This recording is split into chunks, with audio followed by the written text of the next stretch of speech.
everybody. Welcome to the Banished Zone with Bryn. And Chris. And it's the show about flesh and blood that is ProQuest winning. Really?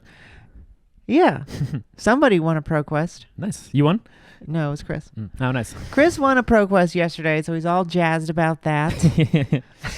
But we are back with our regularly scheduled episode, talking about all things in the flesh and blood universe. Yeah. After Bright Lights has come out. Our last episode, we were all hyped for Bright Lights. Yeah, we did. We recorded like right before it came out, I think, when all the spoilers were out. Yeah. Yeah. Every spoiler was out, except for the Fabled, I think. Oh, yeah. No one knew the Fabled. I remember that leaked for outsiders. It was like in secret channels people were sharing around the Plague Hive, but no one saw Master Cog. So how have you been, listener? How's your season going? Having fun drafting Dash and Max and stuff? Yeah. So yeah, everything. What's happened since we last? Lots of things. Bright Lights came out. Yeah. It, like many people were saying, didn't change the meta at all. No, that's not actually true. It made Dromai way better. Dromai just won a calling yesterday. The top 8 was like 4 Dromais of the calling. I think so. I don't know. There was like one version of that image that was like, I think glitched, but it was definitely multiple Dromais. Glitched? Yeah, well, it was like some of them, it like the picture was Dromai, but then the hero said Lexi Livewire. I don't know what the deal was, but definitely the finals was a Dromai mirror of that calling.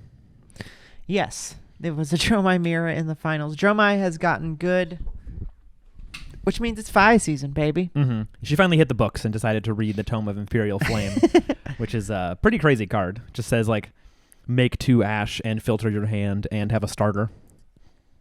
Yes.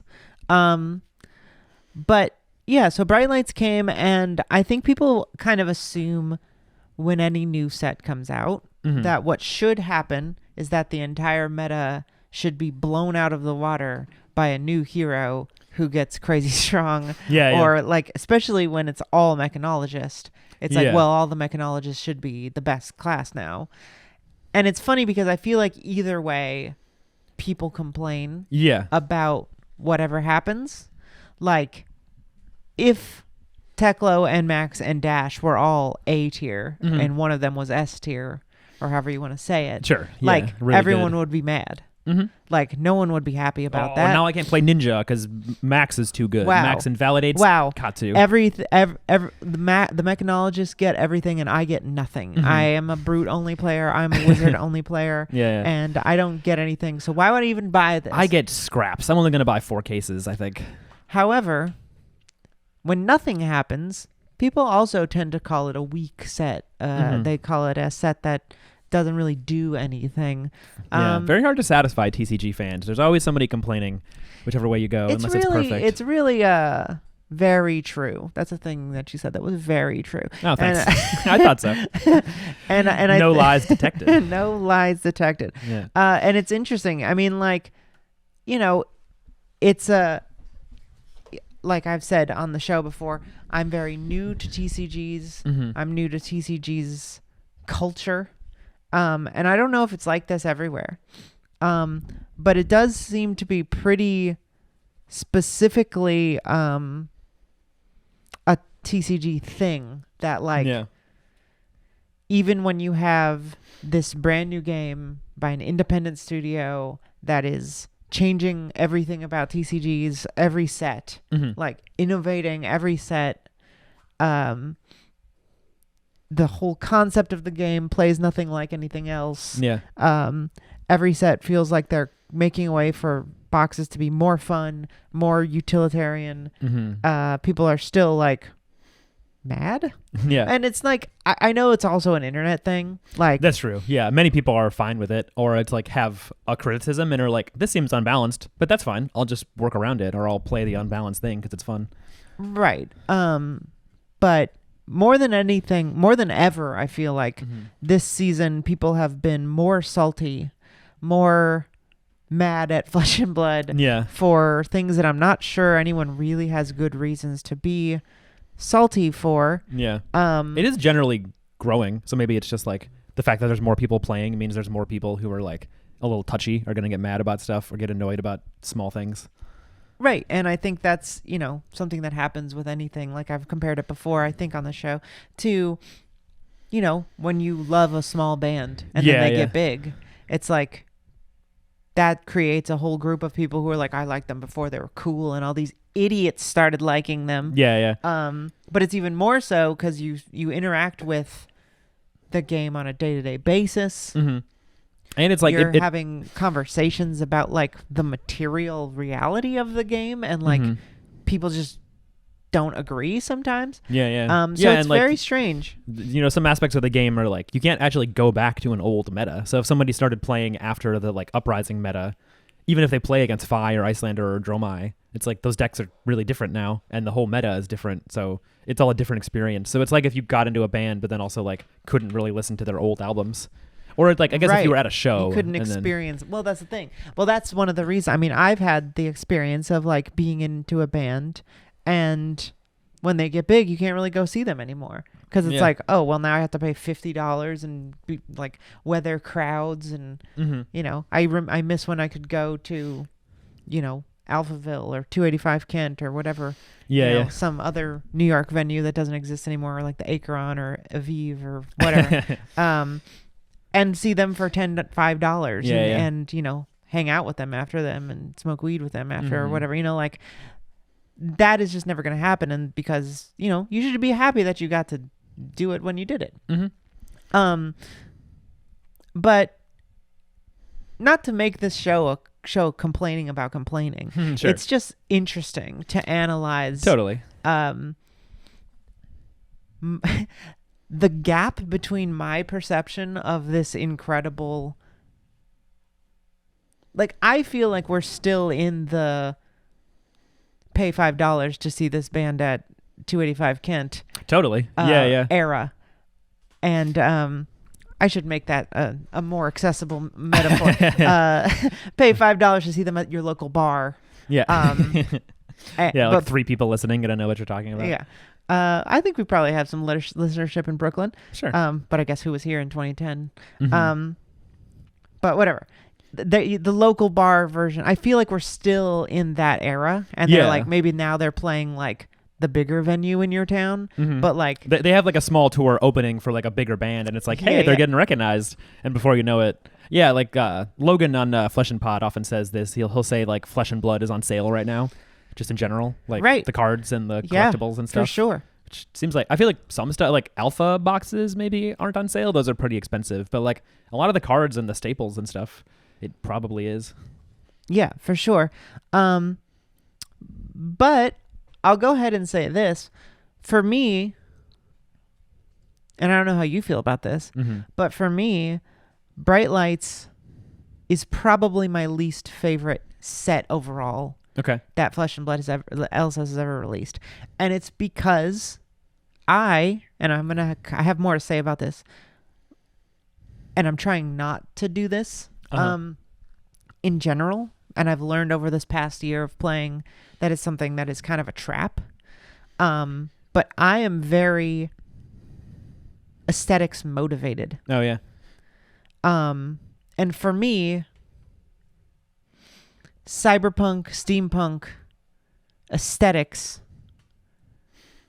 especially the way they are done in this set, which is very glossy, not super...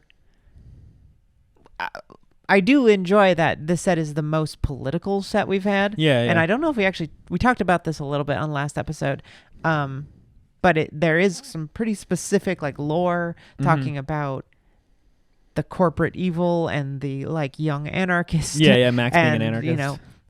Dash being a Warren voter or whatever. Yeah. That's in the set, and I think to me that's what cyberpunk is for. Yeah, that's like the world that cyberpunk describes. Right. It's like, but the world we're living in now is literally cyberpunk. Yeah. Like there's almost nothing about the original cyberpunk stuff except for putting the computer directly in your brain. Right. Only because people couldn't neuromancer. imagine like the internet as it exists. It's like something that plugged into your brain was easier to imagine to some degree. Right. So functionally, we live in the cyberpunk universe. Yeah. So you're kind of just talking about modern day politics. The only but difference is with, we don't like- have as much cool looking, like our VR shit looks much stupider. An Oculus Rift is just like a white set of goggles. It's way worse. It's not like steampunk, like crystals and like a glowing wrench that you've attached electricity to somehow, like Right. flying around on motorcycles, like none of that shit. You're The riding around in a shitty Uber. The technology is fancy. You know, the technology is a fantasy, is what I meant to say. Yeah. In bright lights, in metrics. Yeah. But besides that, we're kind of just talking about like modern day political issues, which is cool, and I'm loving that LSS is engaging with that. Yeah. That aspect of cyberpunk. But the very 40 years on from the original cyberpunk thing, the way that aesthetic has sort of evolved into like being very like sanded off edges, not dealing with, because to me, like, what's cool about Metrics in the Pits is that that's one city. Yeah. But then like not really dealing with them as one thing kind of makes it less interesting to me.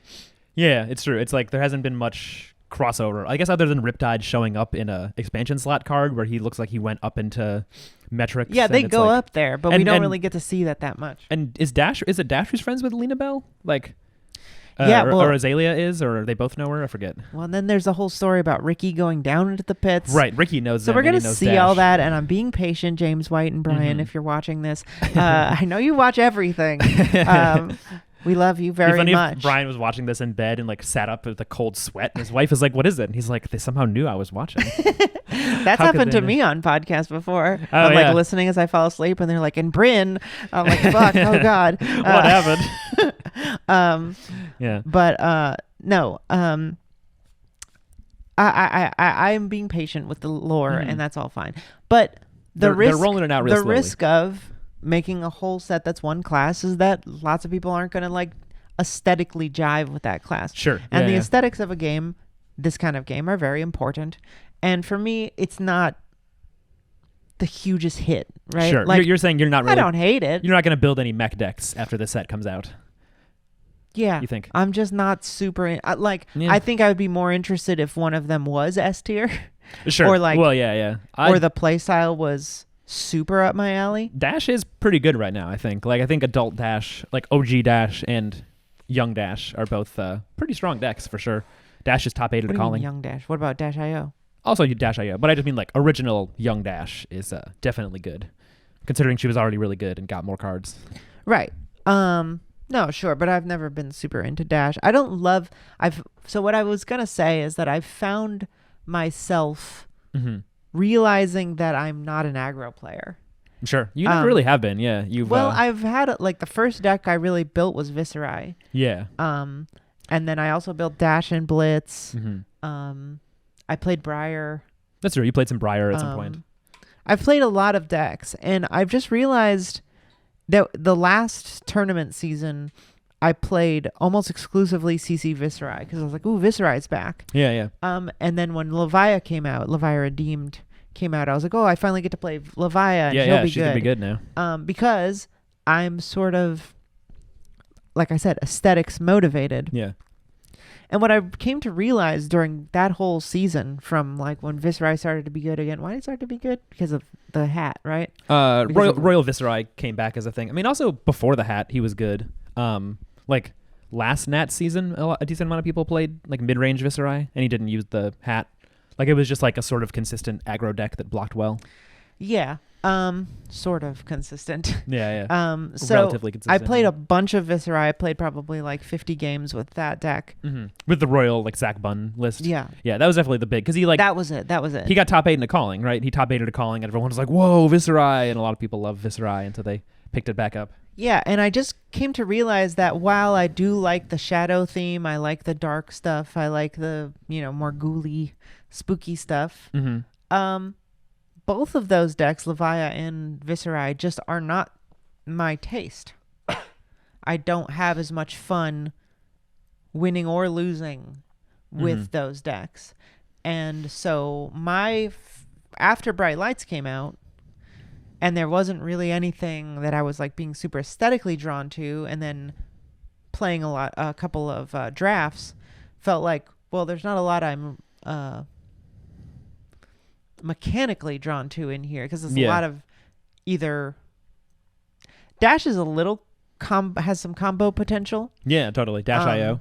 But very interesting. I realized the most fun I have playing Flesh and Blood at all is Kano. Yeah. I love him very much.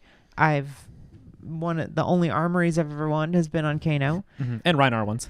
And Reiner, who I also like. Yeah, because I feel like you liked Viserai, especially when he was a combo deck. Like in some ways, Yes. you're very much like a combo gamer. Like Yeah. you like to combine cards and then do something that's so crazy that no one even knows what's happening. I like to have, from the start of the game, the feeling that I am building something. Yeah. And that's why I was really excited about Teklo. Yeah. Teklo Vossen. Totally. Yeah. I was excited looking at his like what I thought he might supposed to be, which is like, I'm trying to set something up here. Let me do this. Well, hang on a second. I'm trying something. I'm trying something. That's what I like. I like to like be doing something kind of secretive on my side of the board while I'm interacting with somebody. Yeah. And then, solve a larger puzzle of the game while I'm interacting, and then when I win the puzzle, I win. Yeah. And Kano is like the highest level of that I've seen in any game. Yeah. And I've seen, Magic decks that do that. I've seen Runeterra decks that do that. Yeah. And to me, it's just not as complicated and not as interesting of a puzzle as Kano.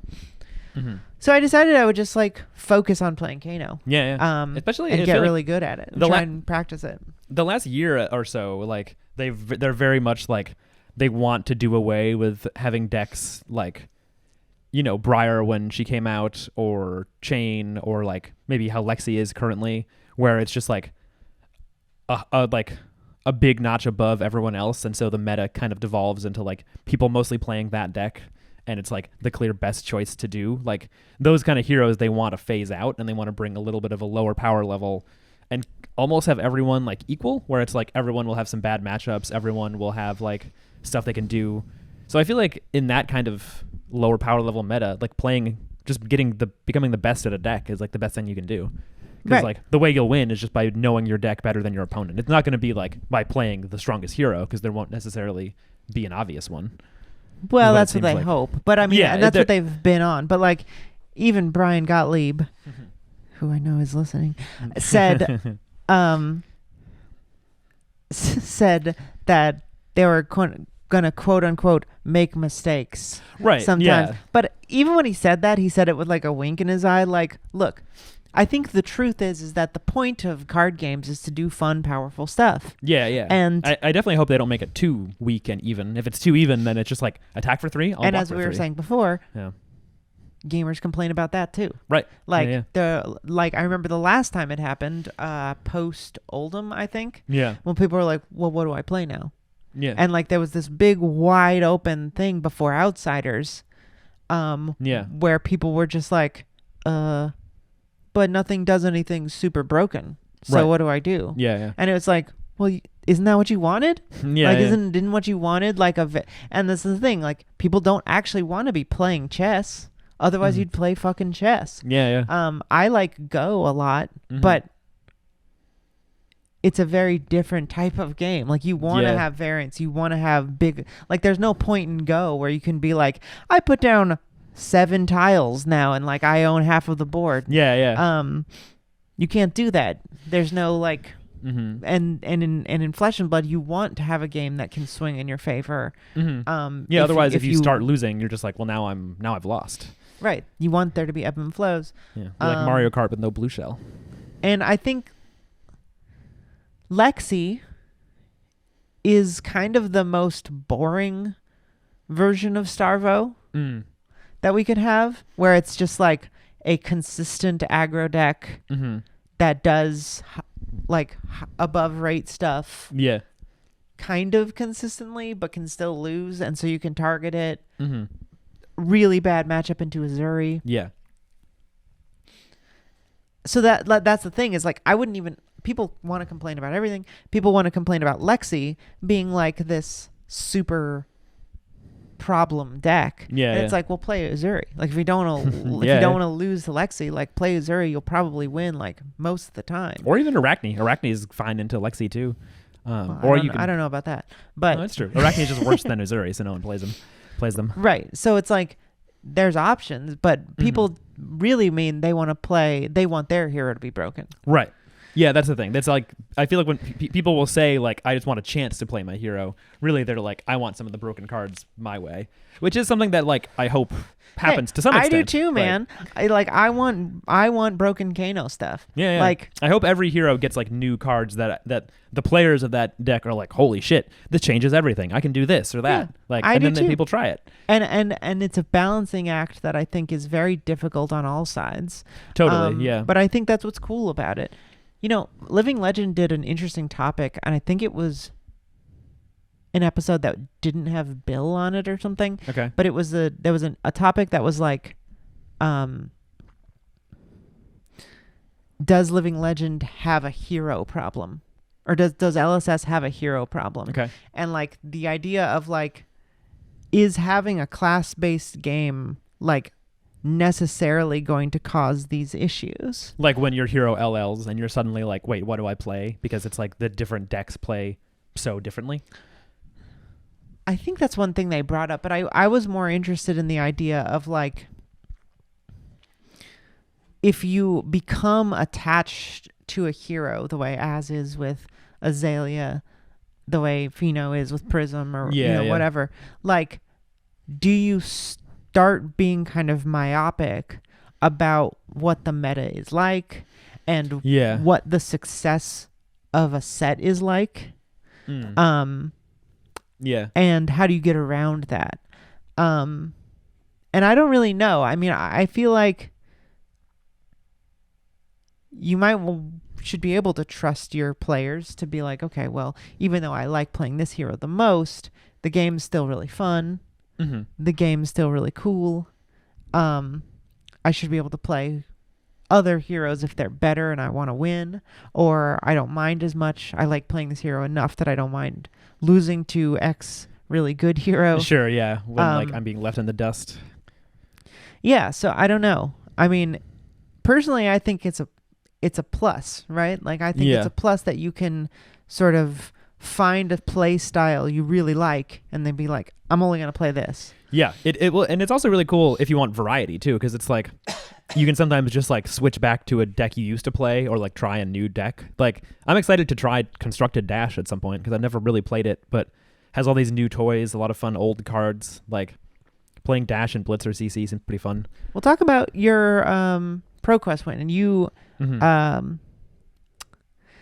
okay, so Chris, I'm going to tell them about your ProQuest win for a second. Yeah. Chris, when we started this game, picked up Lexi. Yeah. I'm not sure why. She wasn't good. It was just cool. Yeah. This was right when Everfest came out. Right when Everfest so it was like came Rain out. Razors existed, so it was like, hey, Rain Razors, there's other, what is Sleep Dart in Everfest? Or no, that's Crew.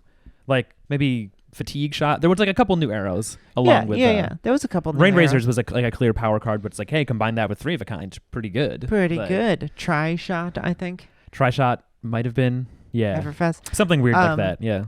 You know, so those cards came out, and yeah, I think it's also because we had like Tales of Aria stuff. I pulled a Voltaire. Yeah, that was part of it. Tales of Aria thing, and you were like, "This deck is really cool. I like the idea of like loading an arrow, shooting an arrow. Like the flavor was good." Yeah, and Toa in general, it's like I really liked the aesthetics of like the elemental cards. The lightning and ice cards are fun to play. They're really pretty. Fusing is fun. Yeah. So he picked that up. Took it to the very first Pro Tour calling. Yeah. The calling at the Pro Tour. My first like ever games of CC, basically. Yeah. Never played in a CC Armory before playing a CC calling. Is that true? I think so. Because we used to only play at Action City, and Action City didn't do CC Armories until like after that calling. Because it was just Blitz. It was a very Blitz-focused store. Yeah, I don't even remember. It was a long time ago. Yeah. This was 2021. It's weird to think back about, yeah. Right? or no, 20, I think this was 2022. Yeah, because we're coming up on 2 years in this game. Yeah. So yeah, this was like early 2022, I think. Right, the last Pro Tour, like last April or something. Yeah. So he's been into Lexi, and then when Lexi got good, started playing a lot of Lexi. Yeah. But between those things, when Uprising came out, played a ton of Fi. Yeah. Right after did really well on US Fi. Nats, I like picked up Fi. Belittle was still legal. It was like a great meta for Fi. Last ProQuest season, I played only Fi in Constructed and got to top 8 twice. So yeah, I played in a Battle Hardened with Fi. That one I didn't do as well. I ended up okay, but right. So Lexi is now at the top of her game. She just LL'd, by the way. We haven't actually said that. Oh yeah, officially but she's hit enough. She has PQ will wins. be LLing before Worlds, which everyone knew was going to happen, but is now. I'm sure officially they breathed a happened. sigh of relief to like not have to try to deal with Lexi at Worlds all of a sudden. Yeah. So yeah, they knew it was going to happen. They were banking on it. Mhm. So, when ProQuest season was coming up, Yeah. I was like, "So you're going to play Lexi?" And Chris started being like, "Well, I don't know." Mm-hmm. And why were you thinking that? I don't know the initial like reason. I definitely been like looking. I was curious about how Fi and like other decks were doing, because it was definitely like a Lexi dominated meta, but it was also like a meta where a lot of people were like, okay, I can target Lexi. You know, like Dromai kind of had a resurgence. Bravo had a bit of a like resurgence. Not even really resurgence. I feel like Bravo is always a deck that's around and okay. And people are like, Bravo sucks. And then someone builds a Bravo deck that targets the other good decks. And they're like, oh, actually, Bravo's fine. But it was like Bravo, Uzuri, Dromai, all these decks were kind of like targeting Lexi. So she was not like a clear, like completely dominant deck. And as I've said before, she's never been. No, she's not unbeatable by any means. Here's what's really interesting is that like, and Roger, if you watch this, I love you. I'm going to critique your analysis here. Roger Bodie sometimes, he's the one who I just notice always points this out. But like when someone who's not Lexi wins a calling or a battle hardened or something, he's always like, oh yeah, Lexi's not good, I guess.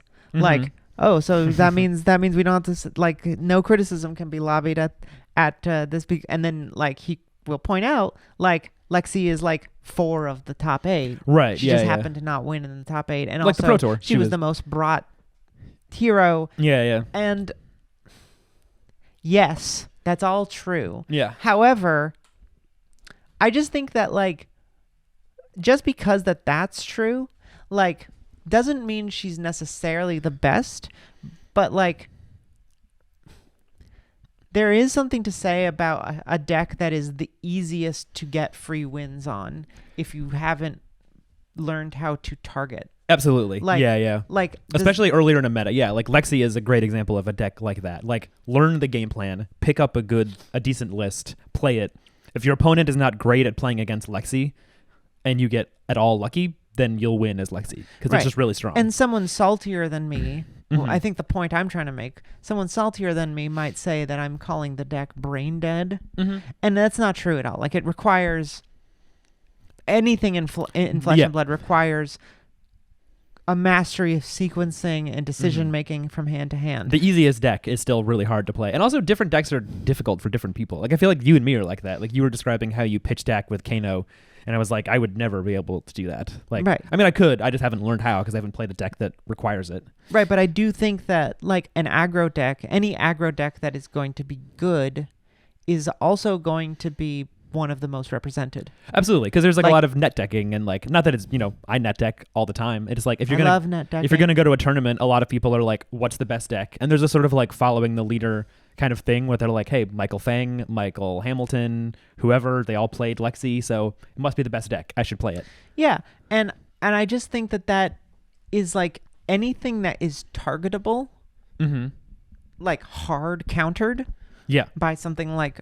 Uzuri, or like defensive Bravo, where it's like pretty hard to beat. To me, cannot be called a problem. Yeah, absolutely. Like it's not like Briar pre-nerf where she was like, oh, I'll block for 8 with 1 card. And I think people look back at Starvo now and reanalyze something that they can't be salty about, and are like, well, you could play Prism.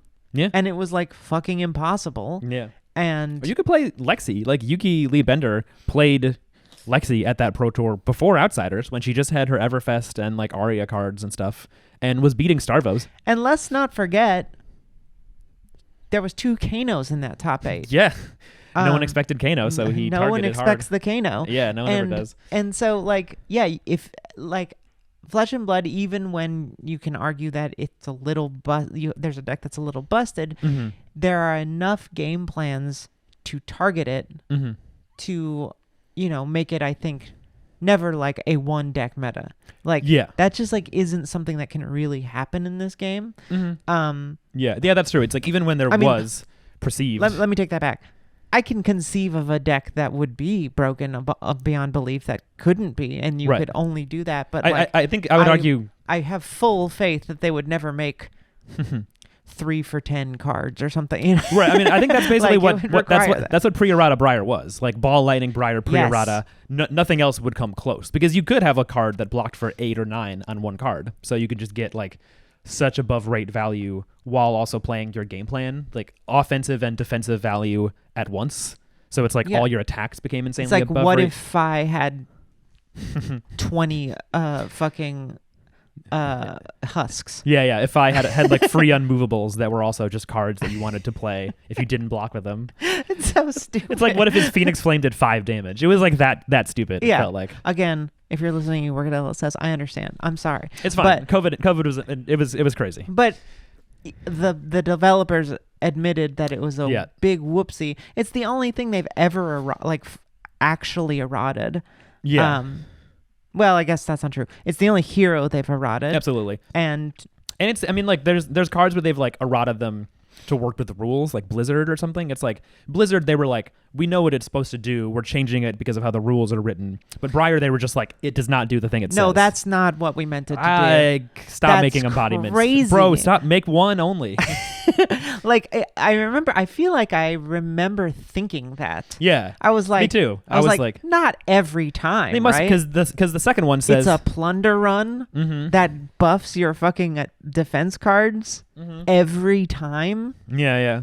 No. That's just what your hero does? Yeah. There's not even really cards that work that way in the game. Like, what if Plunder Run drew a card every time it hit? Yeah. Or it's like every third time. It's like an aura that stays for the entirety. Wait, is there an arrow?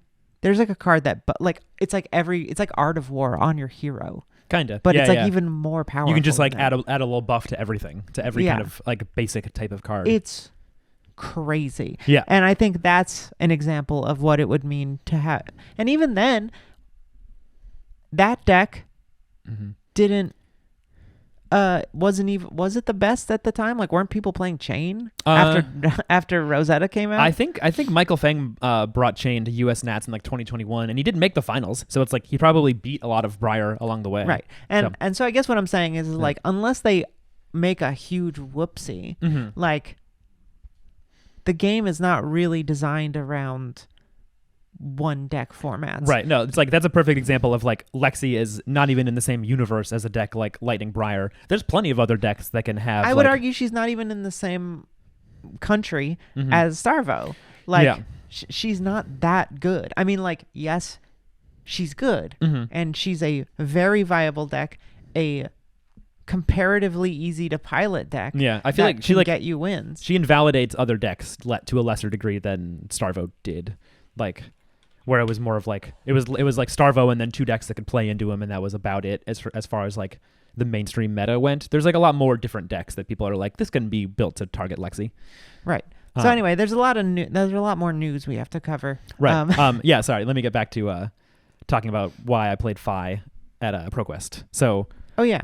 With all that said about Lexi, I played Lexi at US Nationals, and I actually did better in the draft portion than constructed. Like, I lost some games to like pretty targeted into Lexi matchups like Bravo and Uzuri, and then it's like more time had passed since then. And I was talking to a friend of the show, David Citrick, about this ProQuest. Who will be on this show eventually. I know you don't know who he is probably, but he's fun and we like him. You'll know his name, yeah.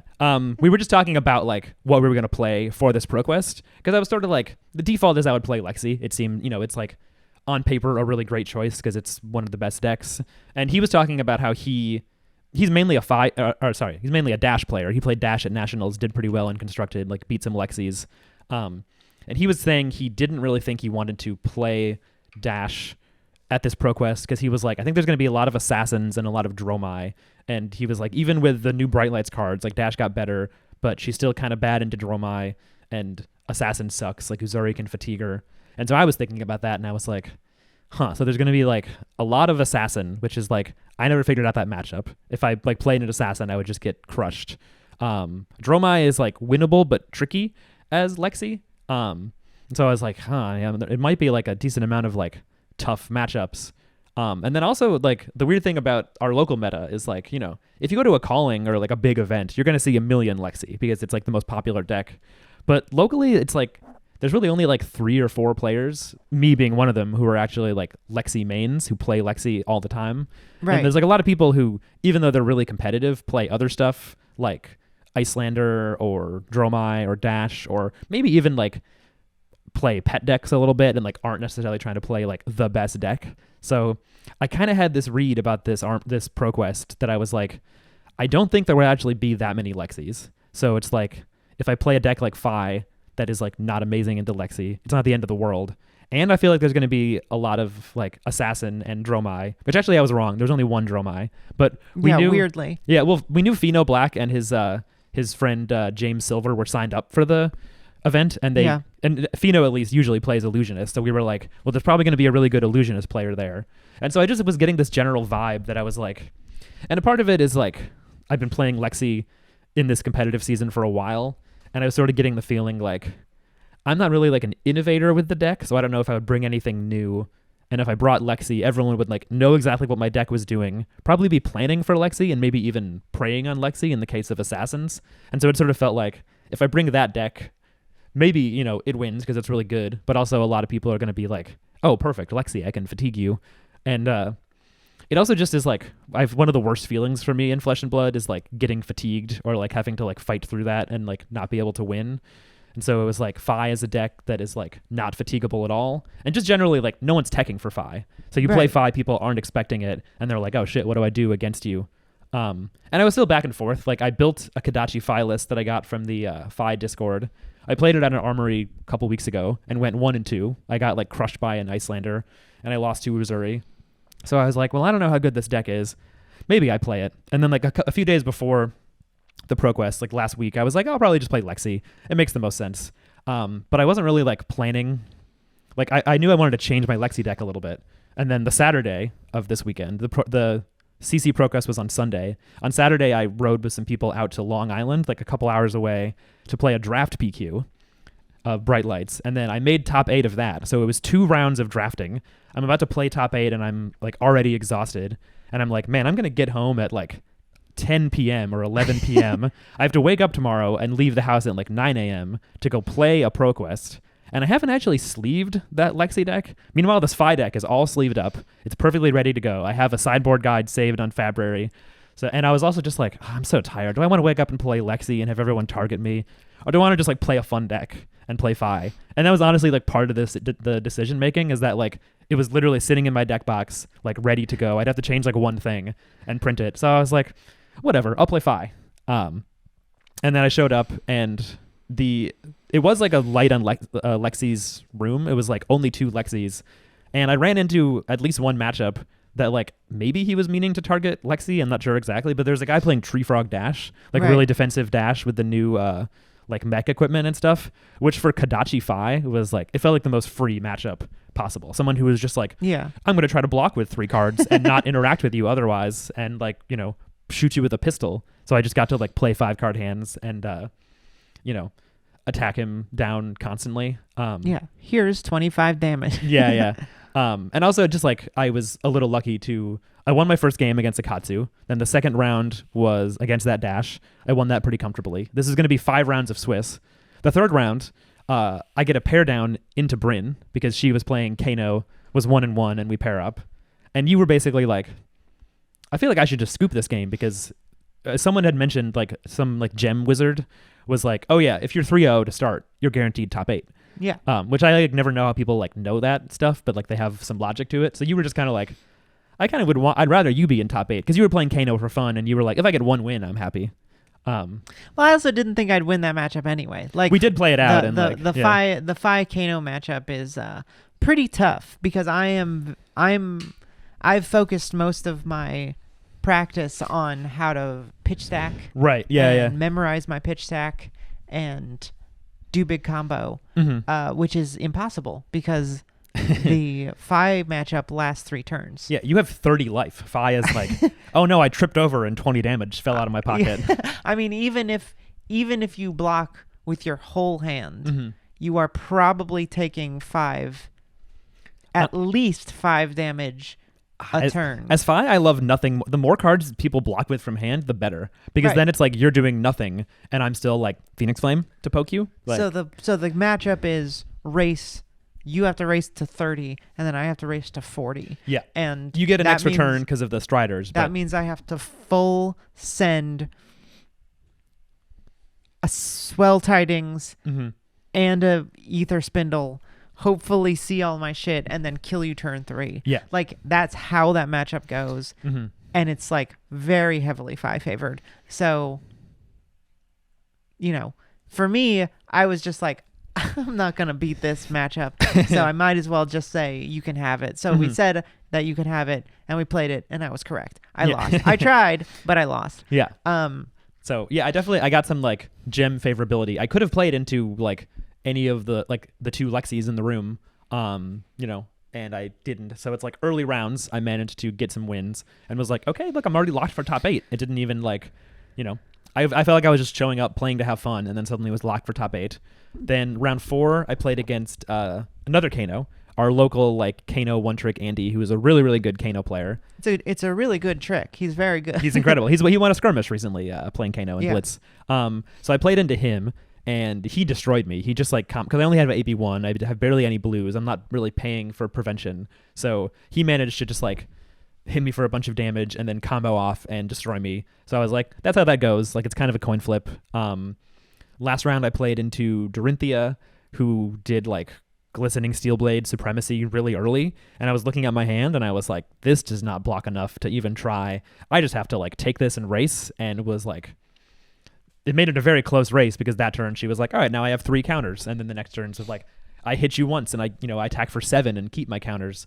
Right. But I got pretty I would say decently lucky that the next 2 turns I think she said she drew all reds for like 2 hands in a row, so she could like pitch a red to attack with the sword.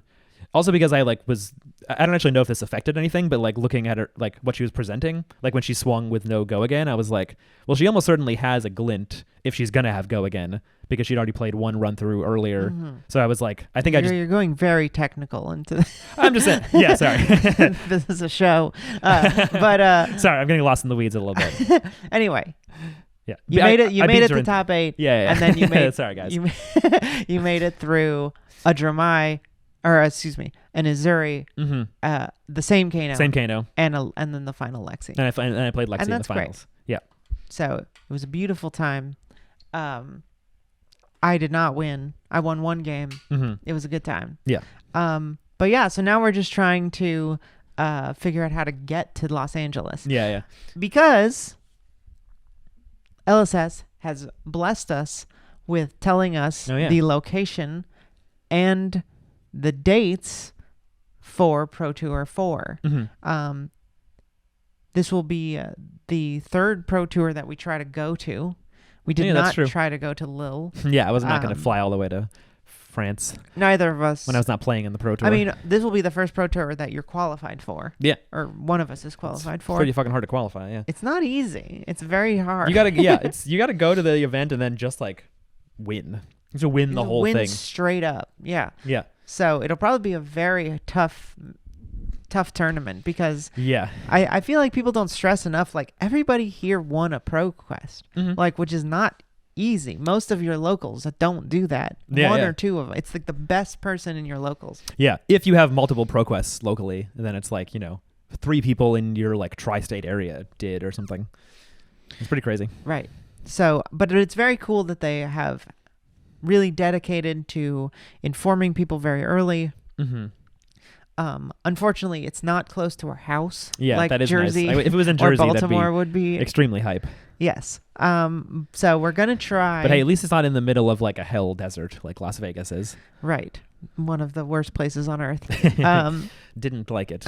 I loved the event. Great tournament. I like Vegas as a extremely curio, weird, like psychedelic venture into like a mirror universe. Yeah, it feels like staying in a haunted house. But you can't leave for however long you're there. Yeah, it's crazy, and it's got some interesting stuff to check out, like Omega Mart, Zach Baggins' Haunted Museum, but it's like it's like staying in evil Disneyland, or like more evil Disneyland. Dismal Land, wasn't that like a Banksy thing? Yeah, where it was like, what if Disneyland was fucking creepy? Yeah, what if it was dark, dude? It's like that. Yeah. But yeah, so it's we're gonna try and go there. At least Chris is gonna go. Yeah, I'm gonna try and go. I still have I did not open the gold foil because I think on average you can get more for them sealed. So right, I'm holding on to my little sealed gold foil. It's very tempting to open it and see if you get something very valuable. Get a majestic or whatever. What if you don't? Yeah. What if it's bone vizier? Can it be any weapon or like most weapons? There's a list of what it can be, so I don't know exactly. There's a decent amount of stuff. Probably new stuff too. Like every season they add new things to the pool. Yes. But Bright Lights is out, and that will not be the that will not be the draft format there. That will be for Worlds. Yeah. And obviously we're not going to Worlds. I did not qualify. Maybe not, obviously. Lots of content creators go to Worlds. Sure, yeah. People go and play in the Calling or whatever. I would absolutely love to go to Spain. But we are not liquid like that. Yeah. And it would be a lot of fun. But how are you liking Bright Lights Sealed? Or Bright Lights Limited in general? Yeah. Bright Lights is a great draft format. I found it very interesting. I agree. I mean, I think, well, like I said before, it's one of my least favorite sets. Not in terms of like draft. I think this is one of their better draft formats. Yeah. I really like that like each draft format is like wildly different. Like I felt like when we joined, there was like Uprising was a new draft set. And it sort of followed the models of the other sets that they'd put out, where it's like, all right, 3 different heroes. We got talents. We got 1 talent again that like splashes between heroes. There's also generics like 2 talents. Yeah. In ice, but then ice is only for 1 hero. Like it's elemental and draconic. Elemental and draconic. Yeah, true. Where it was like it was similar to the other draft formats like Monarch and Arcane and stuff, or Toa, and was like definitely fun. I had a great time learning it, and they're all fun heroes to play. But like had some issues that it seems like other draft formats also had. And then so for Outsiders, they were like, let's change things up a lot. And then Bright Lights was similar, where they also changed things Outsiders up quite I think a bit. is the best set. Like I think probably it's still the best. It's not the best set to open. Like just gambling wise. Yeah. It's hard to hit those marvels. The codexes are hard to hit. Yeah. Aren't super. Most of the majestics are like pretty bad. Stab, Knives Out. Oh yeah.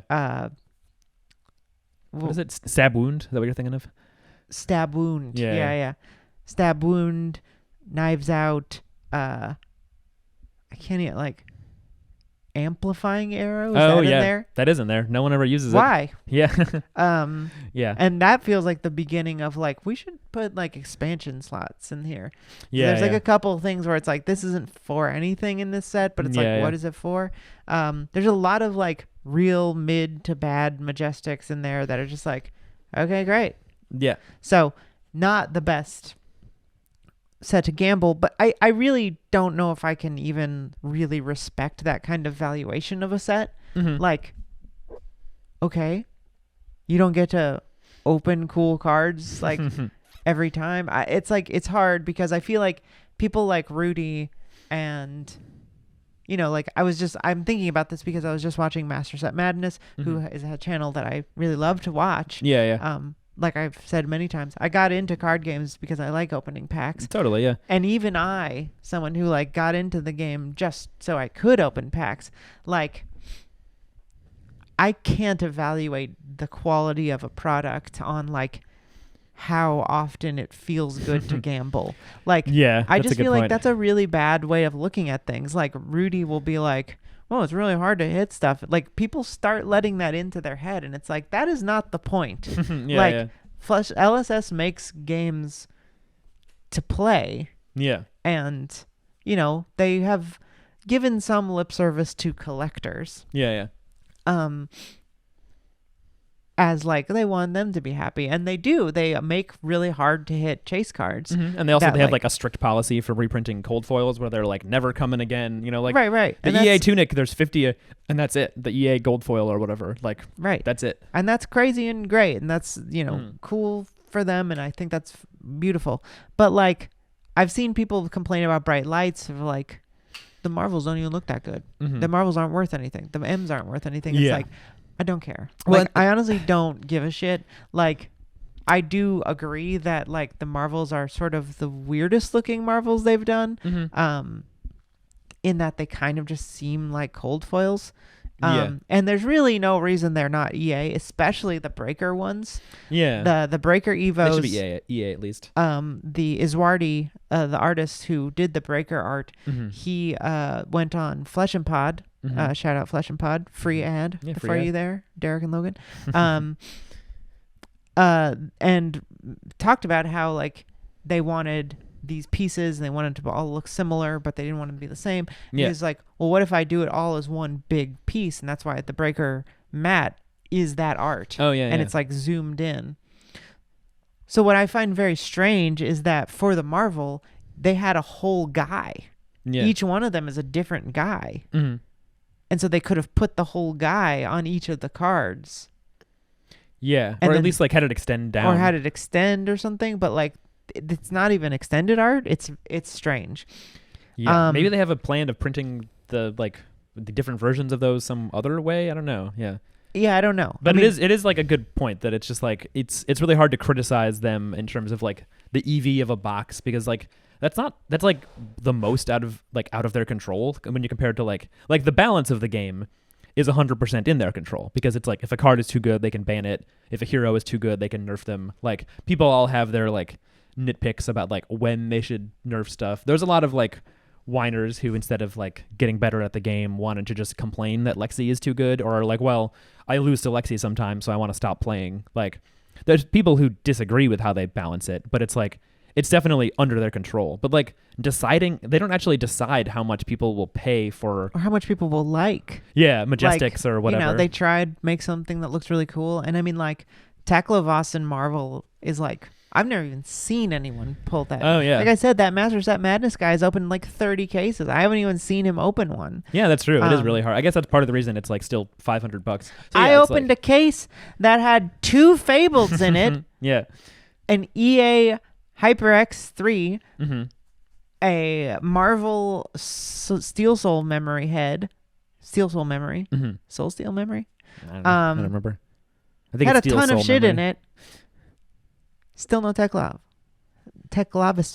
Oh yeah, you didn't even get the regular. Like, I didn't even get the regular one. Yeah. It's tough. So it seems interesting. Yeah, I mean, I guess that's like the main, because I was gonna say like the main thing you can do to like juice the prices of like singles in a TCG is power creep, like, which is sort of like the thing that you're always battling against. Is it's like if you printed like if they printed cards that made Dash the best deck unequivocally, and then Worlds was coming up and there's callings, like you'd see Dash singles flying off the shelves. People would be buying the boxes to get the cards. And that's why people are like, why don't they make it impactful? And that's why Codex of Frailty was like $50. You know, it was because that was the best card in the game at the time. The best card, and so the best card in Bright Lights is a Dramai card. Yeah. Which is one of them. like $40 right now. So Twin it's like, Drive is also pretty expensive. Twin Drive is also, it's like $20. Yeah. So it's like if something drives the meta or drives like interest in a card, then it's like people want to buy it, but it's like they can't just make every card, especially in a game like Flesh and Blood, which is trying to be eternal, trying to kind of have like a very stable like power curve where it's like they can't even make something like 1 point of value better without a downside, or it just like could completely break how the game works. And I think it's part of the reason that it's really hard to balance is because it is so well designed, and like the basic balance is there. So it's like whenever they're like, okay, let's, every class has to break the curve in their own way. And so if the dial is turned a little too much, it's really noticeable because it's like everything else is so balanced. Yeah. So anyway, I think it's a cool product. I think we're in a really fun space. I'm very excited for heavy hitters, which we know nothing about. Yeah. And I've got to say, this is going to be a shorter episode. I'm very sorry. I do have to go. We've really crammed our schedule on this today. Yeah, sorry. I'm really sorry. But let's try to do like a double episode this week or something. Okay. We'll talk about the callings. There's so much more to talk about. Yeah. And let's do it. We've been a little bit slacking. So thanks for sticking around. Thanks for sticking with us and staying subscribed. But this will be the end of the episode. I'm going on tour with my band November 2nd. If you are anywhere in the northern half of the country, on east or west, I'll probably be near your city. So if you want to see my band, go to our Instagram, Stay Inside BK, and check out the shows if you like rock music. Who doesn't? Who doesn't? So do that. But before I leave, we will definitely record another episode before we leave. I feel like we have to. I have so much to say. Yeah. We both have so much to say. So this will be basically, think of it as a part 1 of your episode for the month. To be continued. It's supposed to be every 2 weeks. Sorry. So Chris is lazy. It's all his fault, actually. I'm sorry. I was busy winning a ProQuest. Yeah, he was busy winning a ProQuest. I had to practice a lot to win that ProQuest. Yeah. I didn't just throw together a deck I found and get lucky. Yeah. We didn't even talk about Round the Table and how fun it is. Oh, yeah. We talked about UPF a lot last episode. So yeah, that was one of the cards I put in my my deck, the new Red Bittering Thorns. Yeah. Anyway. Please subscribe. Follow me on Twitter at BanishZone. Follow Chris on Twitter at Blue Plunder Run. We both post good. Oh, yeah. It's a good time. It's a great time. Thanks for subscribing. Please be a subscriber. You can hang out in our Discord, which is also down there in the doobly-doo. Anything else? See him in part 2. We'll see you next time. Thanks, everybody. Until next time, you are banished. You're banished.